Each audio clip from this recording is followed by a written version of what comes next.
MSC, yang kami hormati Senior Program Manager UNDP Indonesia, Bapak Anton Sri Probiantono, beserta para undangan yang telah hadir di Hotel Fairmont Jakarta maupun yang mengikuti acara ini secara online. Selamat datang dalam acara peluncuran hasil proyek Gold ISMIA. Saya Trina Yuni selaku pembawa acara yang akan memandu acara ini hingga selesai. Hadirin yang berbahagia ya, berikut ini saya bacakan susunan acara pada hari ini, yaitu pembukaan, dilanjutkan dengan menyanyikan lagu Indonesia Raya, kemudian sekapur sirih dan sambutan-sambutan, dan masuk kepada acara inti peluncuran hasil proyek Gold ISMIA dan penutupan. Mengawali acara menyanyikan lagu Indonesia Raya, kami mohon para hadirin untuk berdiri.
Baik, kami persilakan para hadirin untuk duduk kembali.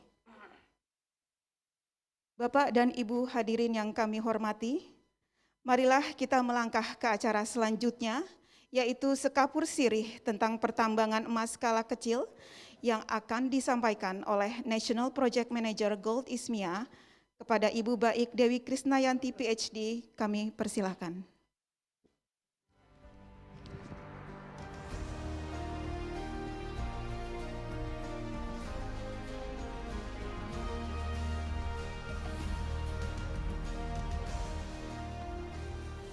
Selamat siang Ibu dan Bapak sekalian. Izinkan saya untuk menyampaikan sekapur sirih tentang pertambangan emas skala kecil di Indonesia. Pada tahun 2011, sejak meninggalkan Pulau Lombok tempat saya dilahirkan, selama 5 tahun untuk melanjutkan studi S3 saya di Selandia Baru, saya kembali mengunjungi Kecamatan Sekotong. Kecamatan ini sangat indah, dikelilingi oleh pantai pasir putih dan pulau-pulau kecil dengan sumber ikan yang melimpah. Memasuki Kecamatan Sekotong, saya melihat dan merasakan hal yang sangat drastis telah terjadi di daerah ini. Saya mulai melihat tenda-tenda biru di pinggir jalan di setiap rumah penduduk yang menaungi gelondong-gelondong. Saya lanjutkan perjalanan kembali, mulai terlihat di bukit-bukit adanya tenda-tenda biru. Saya pun menarik nafas panjang, melihat dengan mata sendiri bahwa pertambangan emas dengan menggunakan merkuri untuk mendapatkan emas dengan mudah dan cepat telah terjadi di halaman rumah saya. Sebagai seorang peneliti, saya sangat menyadari bahwa cepat atau lambat kehancuran lingkungan, kehancuran kesehatan akan segera terjadi di halaman rumah saya. Hal ini saya buktikan dengan mengais sampel dari sekotong bahwa kandungan merkuri di tanah, air, tanaman, ikan, dan rambut masyarakat di sekitar lokasi pengolahan mengindikasikan telah terjadinya akumulasi merkuri baik secara fisik maupun kimia. Pada tahun itu, secara sosial ekonomi terlihat perubahan dari kegiatan ini. Nelayan menjual perahunya untuk modal menambang, kegiatan pertanian ditinggalkan atau diserahkan ke istri, tidak ada lagi gotong royong, musola kosong, banyak pendatang dari luar daerah yang mengajarkan orang sekotong untuk menjadi penambang. Mudahnya mendapatkan uang digunakan untuk hura-hura, tidak tersirat bahwa deposit emas suatu saat akan habis. Penambang baru berpikir bahwa emas akan selalu ada. Dalam satu malam, mereka bisa mendapatkan uang 1 juta rupiah hanya dari 1 karung emas saja. Saya lanjutkan perjalanan saya ke pulau seberang, yaitu Pulau Sumbawa, khususnya Kabupaten Sumbawa Barat dan Kabupaten Sumbawa. Hal yang sama terjadi. Masyarakat tergiur untuk mendapatkan uang dengan cepat, dengan mudah tanpa mengetahui bahwa merkuri yang mereka gunakan untuk mengolah emas adalah bahan beracun berbahaya. Kembali saya menghela nafas. Kehancuran lingkungan dan kesehatan dapat terjadi juga di halaman rumah tetangga saya. Kembali saya mengais contoh air, tanah, tanaman dari kabupaten ini untuk mengetahui tingkat akumulasi merkuri. Dan puncaknya pada tahun 2018, saya betul-betul menangis ketika membuka amplop dari laboratorium dan membaca hasilnya, bahwa tanaman yang tumbuh di sekitar lokasi pengolahan emas, kandungan merkurinya telah melampaui batas yang konsentrasinya dapat ditoleransi oleh tanaman. Dan tanaman ini diolah sebagai sumber makanan oleh masyarakat sekitar dan dimakan juga oleh ternak di sekitar. Pemerintah Kabupaten Lombok Barat telah berusaha menutup kegiatan tersebut, tetapi anarki terjadi.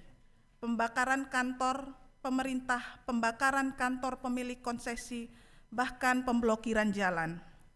Saat itu saya berpikir, ini adalah tempat saya dilahirkan, tempat saya melahirkan anak saya, tempat di mana ibu-ibu seperti saya tidak memiliki mimpi yang besar, bahwa penggunaan merkuri sebenarnya bisa tidak digunakan lagi oleh ibu-ibu. Sejak bergabung dengan Proyek Goal Ismiah, pikiran saya itu berubah, bahwa hal ini bisa kita wujudkan bersama untuk menghilangkan dan menghapuskan praktek penggunaan merkuri yang telah terjadi ratusan tahun di Indonesia dengan komitmen yang tinggi dari pemerintah Indonesia. Ibu-ibu dan bapak sekalian, hal yang sama dapat terjadi di 32 kota kabupaten di seluruh Indonesia. Let's make mercury history. Terima kasih Ibu dan Bapak sekalian. Terima kasih kepada Ibu Baik Dewi Krisnayanti atas kapursier yang telah disampaikan. Selanjutnya sambutan dari Direktur Jenderal Mineral dan Batu Bara, Kementerian Energi Sumber Daya Mineral, kepada Bapak Dr. Insinyur Ridwan Jamaluddin MSc, kami persilakan.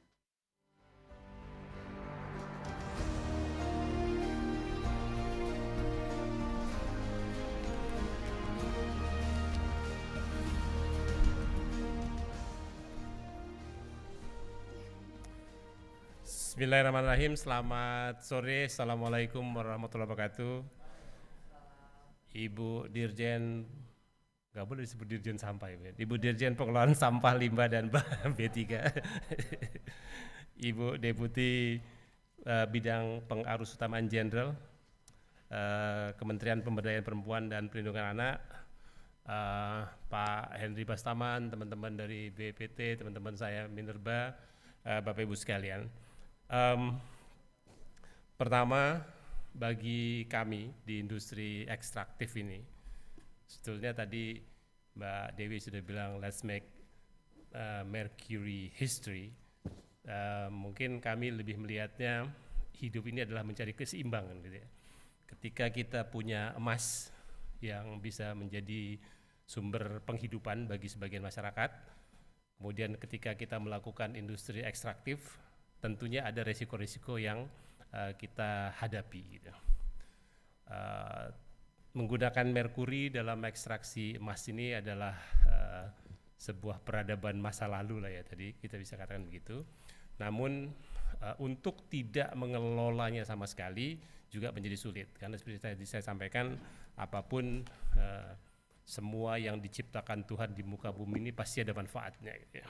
Nah, untuk itulah keseimbangan antara industri ekstraktif dan pengelolaan lingkungan ini menjadi sangat penting. Kami sangat menghargai peran Kementerian Lingkungan Hidup dan Kehutanan dalam hal mendukung industri ini. Tadi saya sudah sampaikan kepada Ibu Dirjen, kalau KLHK sudah ikut dalam industri pertambangan, sudah kita lebih aman lah gitu ya. Mudah-mudahan keseimbangan itu semakin dekat. Kemudian perlu juga saya sampaikan bahwa ketika emas ini kalau dia dikelola oleh sebuah badan usaha yang besar gitu yang sudah menerapkan praktek pertambangan yang baik, tentunya masalah-masalah lebih terkelola dengan baik. Namun ketika dilakukan oleh masyarakat atau oleh rakyat biasa, di mana satu tentunya pengetahuan terbatas gitu, kedua akses terhadap informasi dan terhadap bahan-bahan juga terbatas, kita pemerintah yang bertanggung jawab terhadap pelaksanaan pemerintahan ini harus mencarikan jalan keluar. Nah, saya berterima kasih kepada proyek Gold Ismia ini yang sudah membantu pemerintah untuk mencarikan jalan titik keseimbangan lah ya, antara bagaimana kita melakukan pertambangan emas skala kecil ini dengan tata kelola yang juga tidak merusak lingkungan dan juga tidak merusak masa depan bangsa dengan zat-zat beracun dan berbahayanya. Selama ini kami berkomunikasi baik, kita sudah berkomunikasi Bapak Ibu sekalian, saya menghargai itu, dan juga secara regulasi Kementerian SDM selain Undang-Undang Minerba yang kami pegang sekarang, juga kami sudah melakukan proyek-proyek percontohan, ada di 6 lokasi di Nusa Tenggara Barat, Sulawesi Utara, Gorontalo, Maluku Utara, Kulon Progo, dan di Provinsi Riau. Nah, pada saat pelaksanaan inilah saya kira acuan atau panduan itu menjadi penting. Namun di balik itu semua, panduan tetap panduan, tapi bagaimana kita mempraktekkannya di lapangan menjadi jauh lebih penting. Jadi bagaimana ada kesadaran masyarakat yang terbangun dan juga ketekunan kita semua, baik dari pemerintah pusat maupun pejabat-pejabat di daerah, bahkan kelompok-kelompok masyarakat, bersama-sama kita memantau agar praktek ini dapat betul-betul dilaksanakan dengan baik. Peraturan Menteri SDM nomor 26 tahun 2018 sudah mengatur tentang pelaksanaan kaidah pertambangan yang baik. Namun proyek Gold Ismia ini yang menyusun buku pedoman praktek pertambangan yang baik untuk sektor pertambangan emas primer skala kecil menjadi sangat penting. Saya sering mengatakan biasanya yang besar-besar itu semua kita paham, semua kita suka lah melihatnya, tapi persoalan kita adalah pada hal-hal kecil seperti ini, sehingga buku panduan ini menjadi sesuatu yang sangat bermanfaat. Kemudian tadi isu pengarus utamaan gender, Ibu, saya pernah sekali waktu diundang oleh Komnas Perempuan gitu, isunya adalah tambang emas Sangihe. Pertama saya bilang apa urusannya ini Komnas Perempuan sama pertambangan emas, ternyata ada urusan Ibu, karena melibatkan juga kaum wanita dan anak-anak dalam industri kecil itu. Nah, disinilah sekaligus kita menyadari bahwa di wilayah negara kita yang sebesar ini memang tidak semuanya dapat kita kendalikan dari Jakarta, sehingga kesadaran itu menjadi sangat penting. Sekali lagi kami menghargai peran Bapak Ibu sekalian dalam mengelola pertambangan emas skala kecil ini. Juga beberapa inovasi saya lihat ada mobile application jari emas, kemudian juga ada SNI untuk pengelolaan emas sampai merkuri. Itu semua adalah upaya-upaya yang melengkapi semua upaya bersama ini. Bapak Ibu sekalian, sekali lagi terima kasih atas dukungan kepada industri pertambangan, khususnya komoditas emas ini, bukan kepada Kementerian SDM, apalagi kepada Direktur Jenderal Minerba, tapi kepada tata kelola sumber daya ini, sehingga upaya tadi kita untuk menjaga agar sumber daya komoditas emas yang baik ini betul-betul membawa berkah, jangan pula dia menjadi bencana di negeri yang kita cintai ini. Terima kasih sekali lagi Bapak Ibu, sangat kami hargai. Semoga yang kita upayakan ini membawa manfaat besar bagi masyarakat luas. Selamat sore, Assalamualaikum warahmatullahi wabarakatuh. Assalamualaikum warahmatullahi wabarakatuh. Kami ucapkan terima kasih kepada Bapak Ridwan Jamaluddin atas sambutannya. Sambutan selanjutnya akan disampaikan oleh Deputi Bidang Kesetaraan Gender, Kementerian Pemberdayaan Perempuan dan Perlindungan Anak, kepada Ibu Leni Nurhayanti Rosalin, SE, MSc, MFin. Kami persilakan.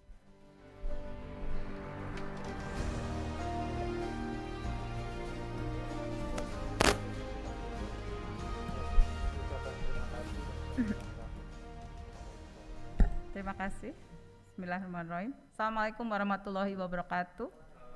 Om Swastiastu, Namo Buddhaya, salam kebajikan, shalom, dan tentunya salam sehat untuk kita semua. Yang saya hormati Ibu Rosa, Ibu Dirjen PSL B3 KLHK, Bapak Ridwan, Bapak Dirjen Minerba, Kementerian ESDM, juga dari BRIN, serta dari UNDP, Bapak Agus nggak kelihatan ya. Ini senior saya di Bappenas nih Pak Agus Prabowo. Isoman, semoga cepat sembuh Pak Agus. Juga GEF Operational Focal Points dan NPD and NDP Gold ISMIA, National Project Manager Gold ISMIA, para undangan Ibu Bapak sekalian yang berbahagia. Terima kasih atas kesempatan ini, dan pada kesempatan ini kami ingin menyampaikan apresiasi kepada KLHK, kemudian Kementerian ESDM dan juga UNDP, BRIN juga yang memiliki komitmen yang tinggi ya dalam upaya tidak hanya menjaga keberlanjutan lingkungan hidup khususnya pada sektor penambangan emas skala kecil, tetapi juga bagaimana turut menjaga masyarakat yang berada di sekitarnya, yaitu terutama perempuan dan anak. Perempuan sekitar 49,4% dari total penduduk Indonesia, hampir separuh. Anak-anak sekitar 32% dari total penduduk Indonesia atau sekitar sepertiga. Jadi kalau perempuan dan anak dijumlahkan itu berjumlah sekitar 2/3 dari total penduduk Indonesia. Nah, terkait dengan isu ini tentunya kita lebih banyak menyoroti aspek-aspek bagaimana dampak dari sektor penambangan emas skala kecil tadi sudah disinggung oleh Pak Dirjen maupun dari Ibu tadi. Jadi di sini memang banyak isu lingkungan hidup yang melibatkan kaum perempuan, baik sebagai pelaku maupun objek pembangunan. Bahkan perempuan banyak mengalami dampak dari pembangunan lingkungan hidup itu sendiri. Artinya dampak di sini bisa positif, juga ada juga dampak yang bisa kita kurangi, artinya yang negatif. Dan jika dilihat jumlah perempuan yang bekerja di sektor ini hampir mencapai sekitar 30% dari jumlah tenaga kerja total. Dan mereka bekerja tidak hanya di sektor supportingnya, ya di sektor pelayanannya, tetapi juga di kegiatan penambangan yang sesungguhnya. Jadi kalau fakta lain kita temukan bahwa kelompok perempuan yang bekerja di penambangan skala kecil ini ada isu upah di sana ya, yang ini juga diangkat oleh UNDP, dan di dalam lokasi lain juga kami temukan juga untuk equal works ternyata mereka belum memperoleh equal pay ya. Jadi dan ditambah mereka menghadapi risiko kesehatan terutama reproductive health, kesehatan reproduksi yang mana itu dampaknya tidak hanya pada perempuan itu sendiri, tetapi apabila dia hamil dan melahirkan, maka dia akan melahirkan anak-anak yang juga mempunyai dampak yang nanti akan membuat sektor kesehatan juga harus berkontribusi untuk memulihkan kembali. Nah, inilah multiplier impact dari apa yang terjadi di lapangan, sehingga di dalam sektor ini yang tadi sebetulnya kalau Pak Dirjen menyampaikan kalau udah di skala besar pasti sudah terkelola dengan baik ya. Ini yang di masalah yang di skala kecil. Kebetulan kami juga sempat ke beberapa kabupaten yang ada di Kalimantan ya, terutama juga di NTB. Saya baru kemarin pulang juga dari NTB dan sempat menyaksikan juga. Jadi bukan karena kegiatan ini saja, tapi sebetulnya kami lebih melihat di level desa bagaimana, dan ternyata memang itu banyak terjadi. Jadi kita ketahui merkuri memang sangat berbahaya bagi kesehatan. Jadi kalau dilihat dari SDGs, tentunya sektor lingkungan hidup mainstream ya, karena induknya kan sudah di dalam RPJP nasional 2005-2025, lingkungan hidup menjadi salah satu mainstream. Gender juga mainstream. Jadi kita ini Bu Dirjen, mainstream ketemu mainstream ya. Jadi kebetulan waktu saya di Bappenas mengawal undang-undang ini ya, untuk sistem perencanaan pembangunan nasional maupun untuk RPJP nasionalnya, dan bagaimana itu dijabarkan di dalam RPJM nasional 5 tahunan, di mana tahun ini 2020 sampai dengan 2024 itu juga kembali lagi 2 mainstream ini bertemu dari 4 mainstream yang ada ya. Jadi ada good governance, environment, kemudian gender, dan social inclusion ya kalau nggak salah. Yang satu saya agak lupa. Nah, jadi apabila dilihat dari regulasi, sebetulnya juga sudah cukup kuat di sana. Apalagi Indonesia juga sudah meratifikasi Minamata Convention on Mercury ya. Jadi saya rasa ini sudah menjadi komitmen kita semua. Apabila konvensi itu juga dalam bentuk undang-undang, kita juga sudah meratifikasi Convention on the Elimination of All Forms of Discrimination Against Women itu di tahun 1984, jadi sudah cukup lama sekali, di mana isu-isu gender yang menjadi isu tidak hanya bagi nasional tetapi juga di tingkat global perlu kita atasi bersama. Jadi Ibu Bapak sekalian, betul yang disampaikan oleh Bapak Dirjen juga tadi, bahwa salah satu masalah utama yang dihadapi terutama di sini oleh para perempuan yang berada di pertambangan emas skala kecil ini adalah rendahnya akses mereka terhadap informasi ya. Jadi termasuk bagaimana keterampilan dan teknologi mereka, sehingga ini menjadi salah satu penyebab kurangnya kesadaran kritis ya terhadap kondisi termasuk ketimpangan yang terjadi pada diri dan keluarganya. Jadi saya boleh ambil contoh, waktu itu saya di Kabupaten Gunung Mas ya, saya menemukan banyak sekali memang keluarga-keluarga yang bekerja di dalam pertambangan skala kecil ini. Sebetulnya mereka levelnya individu ya Bu Dirjen ya. Jadi banyak sekali, dan yang menyedihkan adalah satu, saya juga miris juga, karena banyak sekali anak-anak yang drop out dari sekolah. Jadi inilah multiplier impact dari itu semua. Sementara kita bicara child protection, Bapak Presiden ingin wajib belajar 12 tahun juga harus tuntas, tapi sementara anak-anak ini memilih untuk melakukan menambang emas secara kecil-kecilan karena dia pasti akan dapat gitu ya, dapat uang dari sana. Nah ini juga saya rasa collective approach perlu kita terapkan, dan tentunya khusus perempuan sendiri yang tadi saya sebutkan di atas tadi, mereka sebagai salah satu pelaku dalam rantai pertambangan ini, mereka juga belum dicatat sebagai pelaku usaha di sektor pertambangan ekonomi skala kecil ini. Ya, jadi itu mengakibatkan mereka juga belum bisa memperoleh akses terhadap social protection yang diberikan oleh pemerintah. Jadi Ibu Bapak sekalian, itu beberapa hal, dan sekali lagi kami mengapresiasi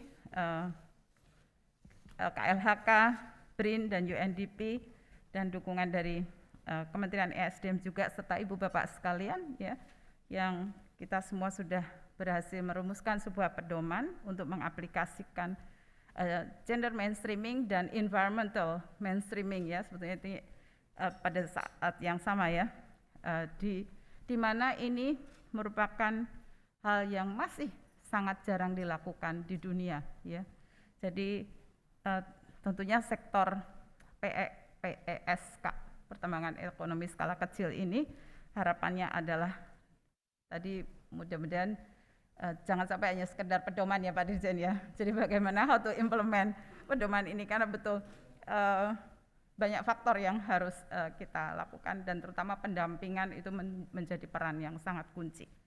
Jadi Bu Bapak sekalian, mudah-mudahan apa yang dihasilkan dari proyek ini ya, atau kegiatan ini bisa, yang berupa salah satunya tadi pedoman itu, bisa sebagai referensi dalam pelaksanaan kegiatan dan pendampingan masyarakat PESK agar tercapai komunitas PESK, pertambangan ekonomi skala kecil yang berkeadilan gender. Jadi isu gender, isu women, dan isu anak menjadi integrated mainstream ke dalam isu environmental. Dan dapat kami sampaikan pada kesempatan ini bahwa mulai minggu depan ini tanggal 14 Maret di tingkat PBB akan berlangsung sidang utama untuk membahas isu perempuan dan gender. Itu sidang PBB yang tertinggi untuk membahas isu perempuan dan gender. Dan tema yang diangkat kali ini adalah climate change, environment, and disaster risk reduction, yang dikaitkan dengan gender, women, and girls. Ya, jadi tadi terkait dengan dampak pada reproductive health itu mengancam terutama juga anak perempuan. Ya, jadi kita perlu putus rantai ini, dan salah satunya adalah dengan kita bermitra dan tentunya bisa kita implementasikan semuanya ini di tingkat lapangan. Demikian, sekali lagi terima kasih. Semoga yang kita lakukan ini untuk mewujudkan kesetaraan gender, pemberdayaan perempuan dan perlindungan anak di berbagai bidang pembangunan, terutama di bidang lingkungan hidup dan pertambangan di pertambangan emas skala kecil ini bisa kita wujudkan bersama-sama. Terima kasih, mohon maaf kalau ada hal-hal yang kurang berkenan. Perempuan berdaya, anak terlindungi, Indonesia maju. Wabillahi taufiq wal hidayah. Assalamualaikum warahmatullahi wabarakatuh. Waalaikumsalam warahmatullahi wabarakatuh. Kami ucapkan terima kasih kepada Ibu Leni Nurhayanti atas sambutannya, dan kami juga ingin mengucapkan selamat ulang tahun kepada Ibu Leni. Semoga di usia Ibu yang sekarang selalu memberikan keberkahan dan kebahagiaan. Selanjutnya, sambutan akan disampaikan oleh Direktur Jenderal Pengelolaan Sampah, Limbah, dan Bahan Berbahaya dan Beracun, Kementerian Lingkungan Hidup dan Kehutanan, Ibu Rosa Vivin Ratnawati, SH, MSD. Pada Ibu kami persilakan.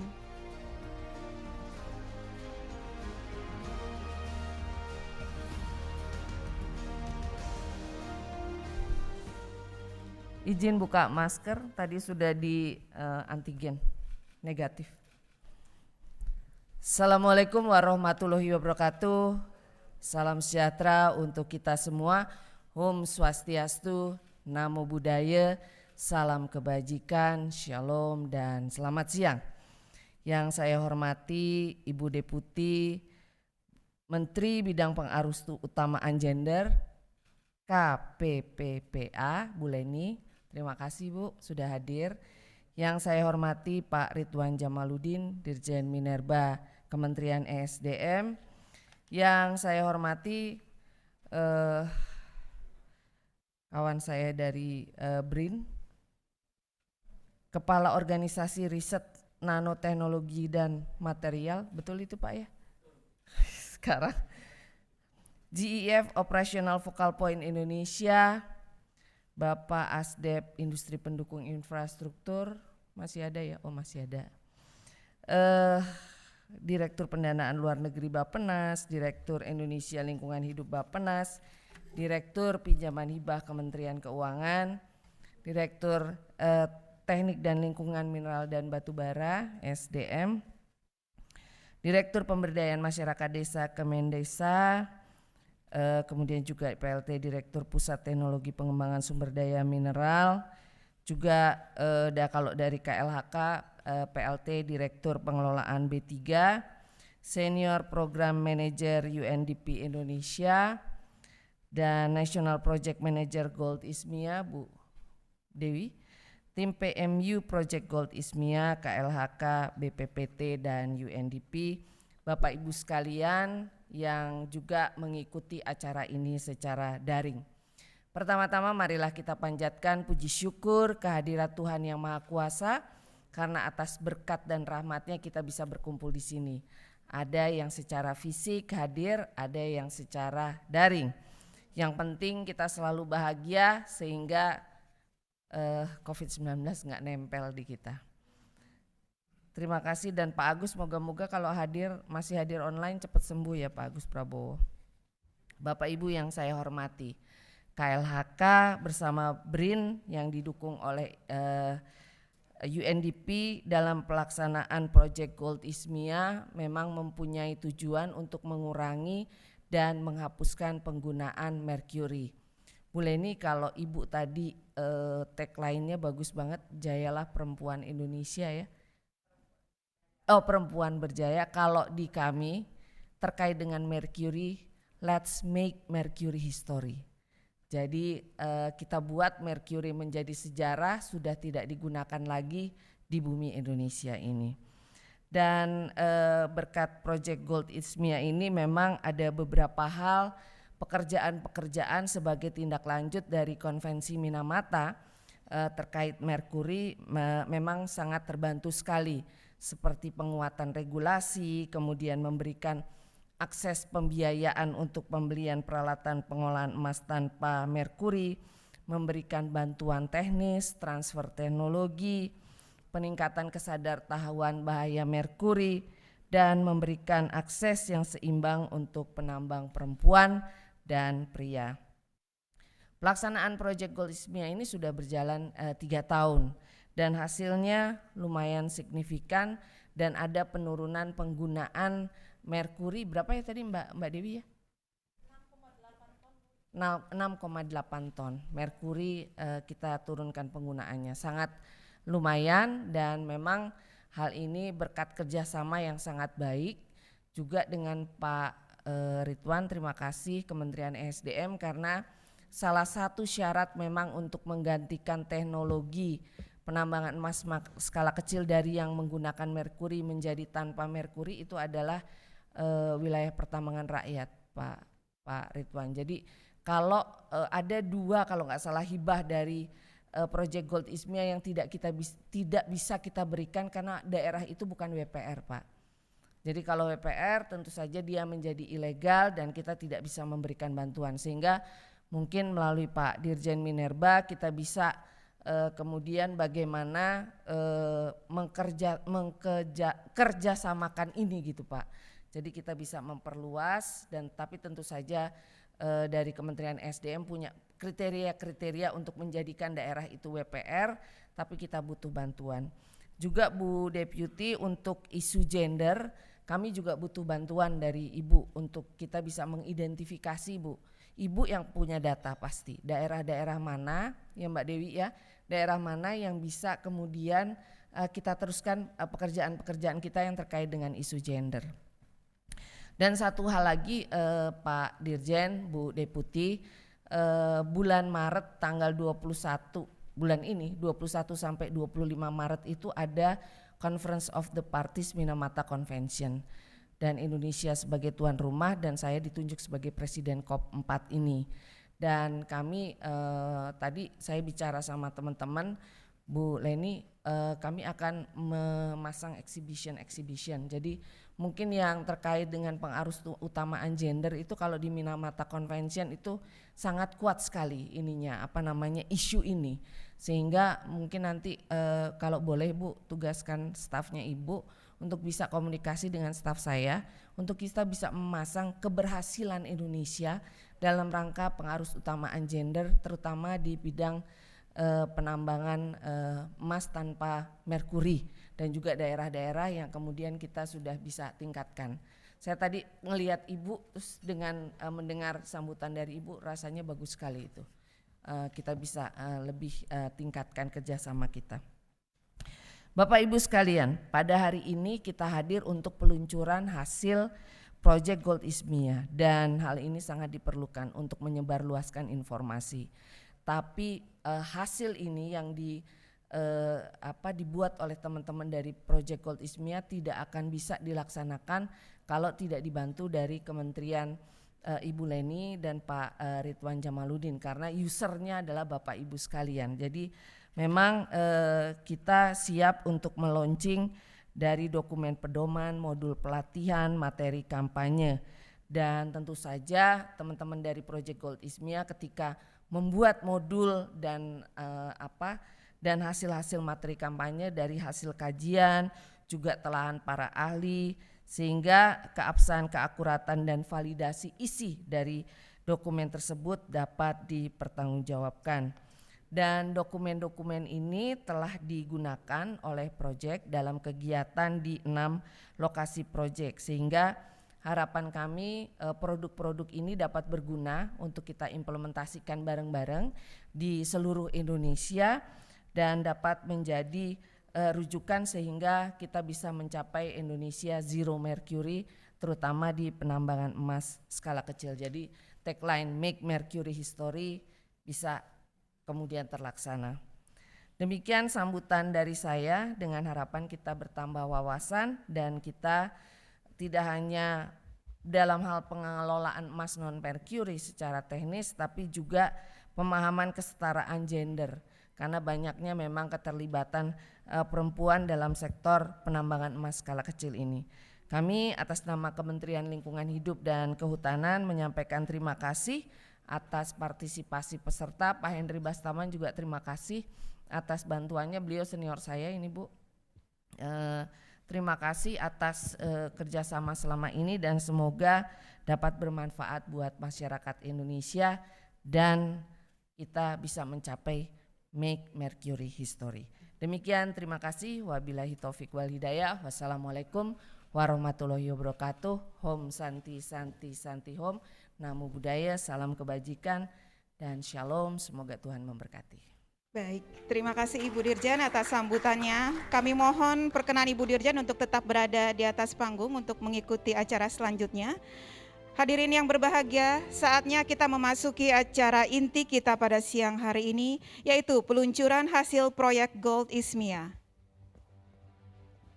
Peluncuran hasil proyek Gold ISMIA akan dilakukan dengan prosesi serah terima produk hasil proyek Gold ISMIA secara simbolis kepada para penerima manfaat.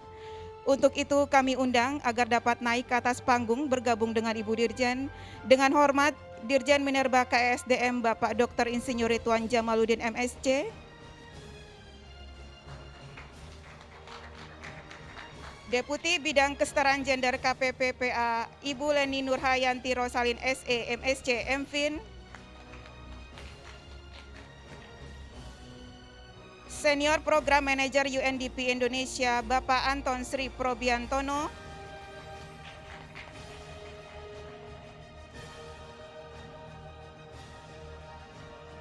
dan PLT Kepala Pusat Riset Teknologi Pertambangan Badan Riset dan Inovasi Nasional Dr.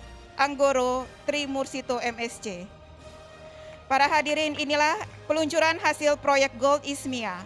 Untuk peluncuran hasil proyek pertama, dokumen pedoman praktik pertambangan yang baik untuk sektor pertambangan emas primer skala kecil. Dokumen ini akan diserahkan oleh Dirjen PSLB 3 KLHK Ibu Rosa Vivin Ratnawati kepada Dirjen Minerba KESDM Bapak Ridwan Jamaluddin.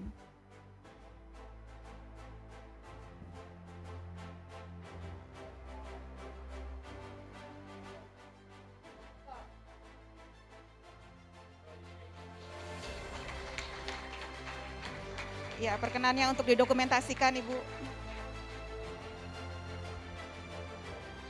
Baik, terima kasih kepada Ibu Rosa Vivin. Mohon perkenannya untuk tetap di tempat untuk penyerahan selanjutnya dan untuk Bapak Ridwan dapat kembali ke posisi awal. Selanjutnya peluncuran hasil proyek kedua, dokumen pedoman pengarus utamaan gender atau PUG untuk sektor pertambangan emas skala kecil PESK akan diserahkan oleh Ibu Rosa Vivin Ratnawati kepada Deputi Bidang Kesetaraan Gender KPPA Ibu Leni Nurhayanti Rosalin.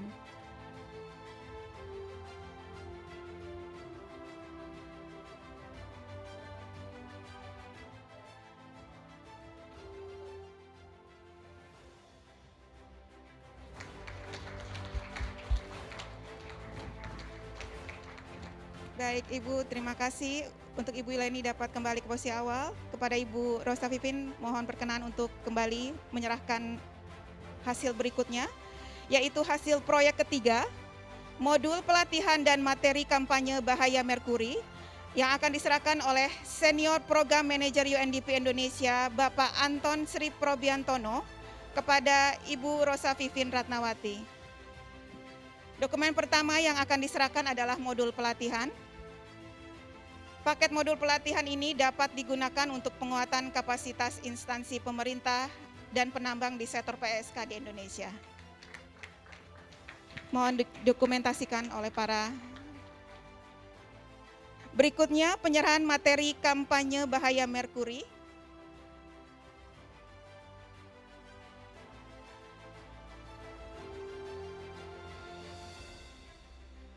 Baik, terima kasih Ibu. Baik, untuk Ibu Rosa Vivin untuk dapat tetap di tempat. Untuk penyerahan selanjutnya, untuk selanjutnya yaitu hasil proyek keempat, Mobile Application Jari Emas, yang akan diserahkan oleh PLT Kepala Pusat Riset Teknologi Pertambangan, Badan Riset dan Inovasi Nasional, Bapak Anggoro Trimursito.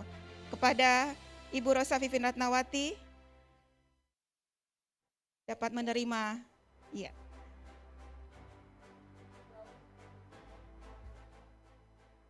Baik, luar biasa. Terima kasih Ibu dan Bapak Anggoro. Baik, terima kasih Bapak dan Ibu. Mohon perkenannya untuk tetap berada di atas panggung, karena kita akan melakukan foto bersama. Baik.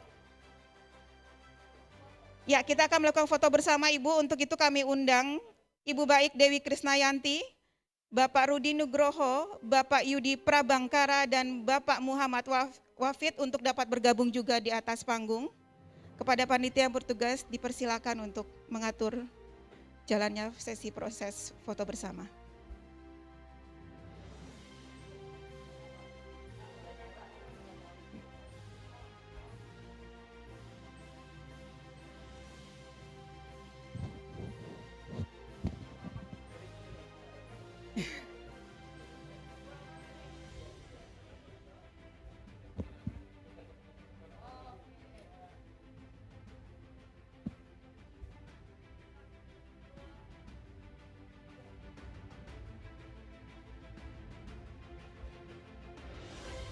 Baik, mungkin dengan gaya bebas merkuri, Bu. Baik. 1, 2, oke Bu. Baik, terima kasih Bapak Ibu. Kami persilakan untuk kembali ke tempat.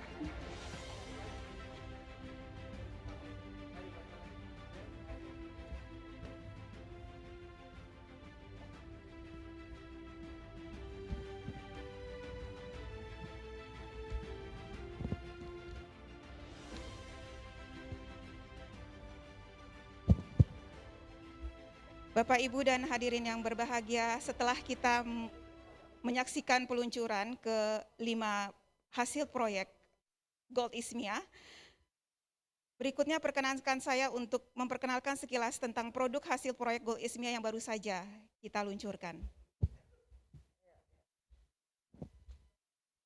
Hasil pertama, dokumen pedoman praktik pertambangan yang baik untuk sektor pertambangan emas primer skala kecil. Dokumen ini berisi tata cara pertambangan emas berdasarkan peraturan yang berlaku, teknik keselamatan pertambangan, dan pengelolaan lingkungan yang baik selama proses pertambangan dan pasca tambang, yang didasarkan pada kondisi pertambangan emas primer skala kecil yang ada di Indonesia. Pedoman ini ditujukan untuk pemegang izin pertambangan rakyat, kepala teknik tambang kelas 4, koperasi tambang, inspektur tambang, dan pemangku kepentingan lain. Selanjutnya kedua, dokumen pengarus utamaan gender sektor pertambangan emas skala kecil atau PESK. Dokumen PUG sektor PSK bertujuan sebagai rujukan dalam mendukung sektor PSK bebas merkuri yang berkeadilan gender. Sasaran yang ingin dicapai dari pedoman ini adalah menguatnya pelaksana strategi pengarus utamaan gender dalam mengutamakan PESK bebas merkuri melalui peran instansi-instansi terkait di pemerintah pusat, pemerintah daerah, dan pemerintah desa. Selain itu, pedoman ini dapat juga digunakan oleh lembaga lain seperti lembaga swadaya masyarakat dalam melakukan perencanaan, pendampingan, monitoring, dan evaluasi terkait PUG di sektor PESK secara mandiri. Hasil ketiga, modul pelatihan dan materi kampanye bahaya merkuri. Paket modul pelatihan ini digunakan untuk penguatan kapasitas instansi pemerintah dan penambang di sektor PESK di Indonesia. Modul ini menyajikan informasi tentang praktik terburuk dan praktik terbaik, formalisasi, pengelolaan lingkungan, tata cara pendirian koperasi dan BUMDes, kepemimpinan, pengolahan mineral dan pengelolaan limbah, membangun kesadaran gender, pengelolaan keuangan untuk koperasi dan keluarga penambang. Modul dirancang sesuai dengan hasil kajian kapasitas atau yang dilakukan di 6 lokasi proyek Gold Ismia melalui serangkaian diskusi dan telah melibatkan institusi terkait maupun para ahli sejak tahun 2020 hingga 2021. Modul ini juga sudah digunakan untuk melatih 39 institusi pemerintah atau 344 staf pemerintah, pemerintah desa, kecamatan, kabupaten, provinsi, hingga pemerintah pusat. Kemudian juga telah melatih 632 penambang di 6 lokasi proyek. Selain itu, proyek Gold Ismia telah melakukan peningkatan kesadartahuan komunitas PESK dan juga masyarakat umum mengenai bahaya merkuri bagi kesehatan dan lingkungan dengan menggunakan materi kampanye yang sudah disusun agar komunitas PESK beralih meninggalkan metode pengolahan menggunakan merkuri. Materi kampanye ini sudah digunakan untuk kegiatan penyadartahuan bahaya merkuri kepada hampir 4.000 orang di 6 lokasi proyek. Berikutnya, hasil selanjutnya yaitu Mobile Application Jari Emas. Proyek Gold Ismia bertujuan untuk mendukung 6 pertambangan emas skala kecil atau PESK di Indonesia untuk menghindari pemakaian merkuri di sektor pertambangan emas skala kecil. Sejalan dengan target pemerintah yang tertuang dalam Rencana Aksi Nasional Pengurangan dan Penghapusan Merkuri di Indonesia. Untuk mendukung tujuan ini, proyek mengembangkan aplikasi berbasis mobile dan portal data berbasis web yang dapat memonitor penghindaran merkuri secara sistematis dan reguler. Aplikasi mobile ini berfungsi untuk mengumpulkan data dari setiap pemilik pengolahan emas di setiap lokasi setiap harinya.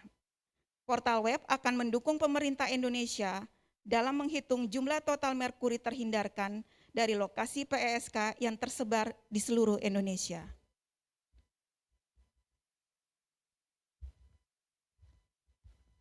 Sampai hari ini, aplikasi ini telah menghitung bahwa pemerintah Indonesia telah mampu menghindari 6,87 ton merkuri terbuang ke lingkungan dari 3 lokasi di Indonesia. Nilai ini akan lebih besar lagi saat aplikasi ini dapat digunakan oleh seluruh penambang di Indonesia. Bapak Ibu sekalian, proyek Gold Ismia juga telah berhasil mendaftarkan SNI pengolahan emas tanpa merkuri nomor 9035/2021 tentang tata cara pengolahan dan pemurnian emas tanpa merkuri untuk pertambangan emas skala kecil. SNI ini merupakan standar yang berlaku secara nasional di Indonesia yang dirumuskan oleh Komite Teknis 701 Komoditas Pertambangan Mineral dan Batubara dan ditetapkan oleh Kepala Badan Standarisasi Nasional pada tanggal 30 November 2021. SNI ini diharapkan dapat digunakan oleh penambang dalam menerapkan teknologi pengolahan dan pemurnian emas tanpa merkuri. Selain itu, manfaat dalam penerapan SNI adalah membangun kerjasama antara penambang dengan pembeli atau pemurni emas formal, serta meningkatkan akses pasar emas tanpa merkuri secara transparan, adil, dan meningkatkan pendapatan penambang. Bapak dan Ibu hadirin yang berbahagia, selanjutnya kami mengajak Bapak dan Ibu untuk menyaksikan video berikut yang berjudul The Secret of Indonesia Gold, persembahan Planet Gold Indonesia.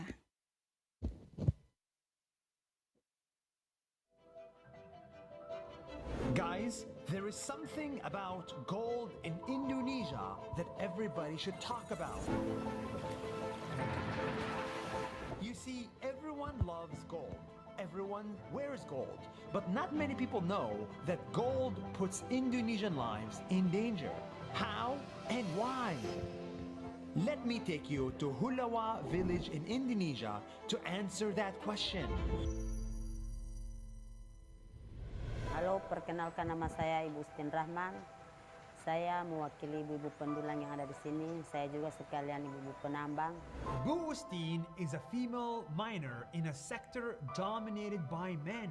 In her village, people do small-scale gold mining for the last 300 years. They mine the gold you use in jewelry, electronics, or even health devices. But as you can see, they are not rich. Even if they mine gold, their income is very little. But they do it because it's the only option around to put food on the table. On an average day, they have to dig up to 100 meters deep to get 1 or 2 grams of gold every day, which they sell for 35 USD per gram. It's tough and unpredictable. Tidak ada jaminan Anda untuk mendapatkan emas. Dan bila hujan turun, kami tidak bisa bekerja karena banjir. They're also risking their lives because the way they're getting gold uses mercury. Mercury is very toxic to humans, but it makes it very easy to extract gold. You mix it with crushed ores, you burn it, and what's left is 60% pure gold that can be sold. But in the process, the workers breathe in mercury, which accumulates in the body and will not leave. This mercury causes lung and brain damage. Even worse, if the person is pregnant, the mercury is passed down to the babies, which will have disabilities for life. Beberapa wanita yang saya kenal, mereka menghabiskan waktu mereka bertahun-tahun bekerja di tambang dan bahkan mereka hamil. Dan saya dengar bayi mereka lahir sebagai penyandang disabilitas, sangat menyedihkan. Most gold miners still use mercury because it's fast and it's easy. That's why we need Bu Ustin. She doesn't want to exchange her health for easy. So she is getting help from Planet Gold Indonesia project to make the Indonesian gold business safer and 100% mercury free. Kami akan membutuhkan lebih banyak biaya untuk membangunnya. Tapi saya percaya semua akan terbayar. To be clear, this process will cost them a lot. It takes time to change a 100-year traditional practice. That's why they need your support. Because if Bu Ustin in Hulawa succeeds, others in the rest of Indonesia will follow. And this gold mining tradition can continue without anyone losing their lives. So the next time you buy gold or use gold, remember the Indonesian villagers who made it and make sure it is safe for you and for them.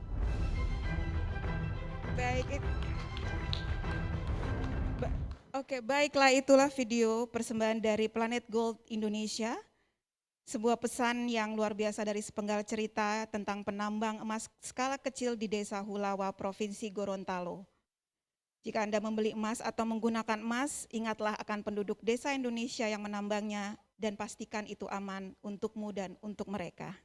Semoga video tersebut semakin membuka wawasan dan meningkatkan rasa kepedulian kita, khususnya tentang isu lingkungan hidup di sektor pertambangan, terutama yang terkait dengan penggunaan merkuri di PSK. Baik, hadirin yang kami hormati, acara selanjutnya yaitu sambutan penutup dari Senior Program Manager UNDP Indonesia kepada Bapak Anton Sri Probiantono, kami persilakan.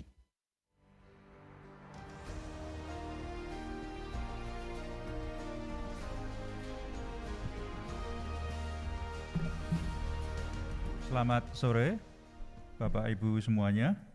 Assalamualaikum warahmatullahi wabarakatuh. Salam sejahtera untuk kita semuanya.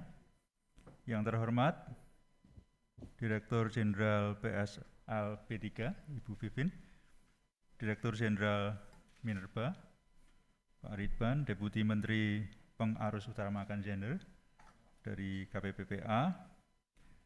Demikian juga Bapak Ibu dari BRIN, GF Operational Focal Point atau yang mewakili, Pak Henry juga, dan Bapak Ibu dari berbagai instansi yang tidak bisa kami sebutkan satu persatu, tetapi kami sangat mengapresiasi kehadiran Bapak Ibu semua yang hadir pada sore hari ini.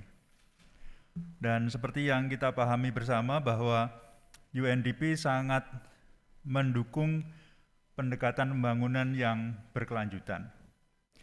Nah, salah satu hal yang perlu kita perhatikan bersama bahwa pembangunan yang berkelanjutan ini ingin memastikan bahwa terjadi keseimbangan antara aspek lingkungan, aspek sosial, demikian juga social welfare untuk pengurangan kemiskinan ya.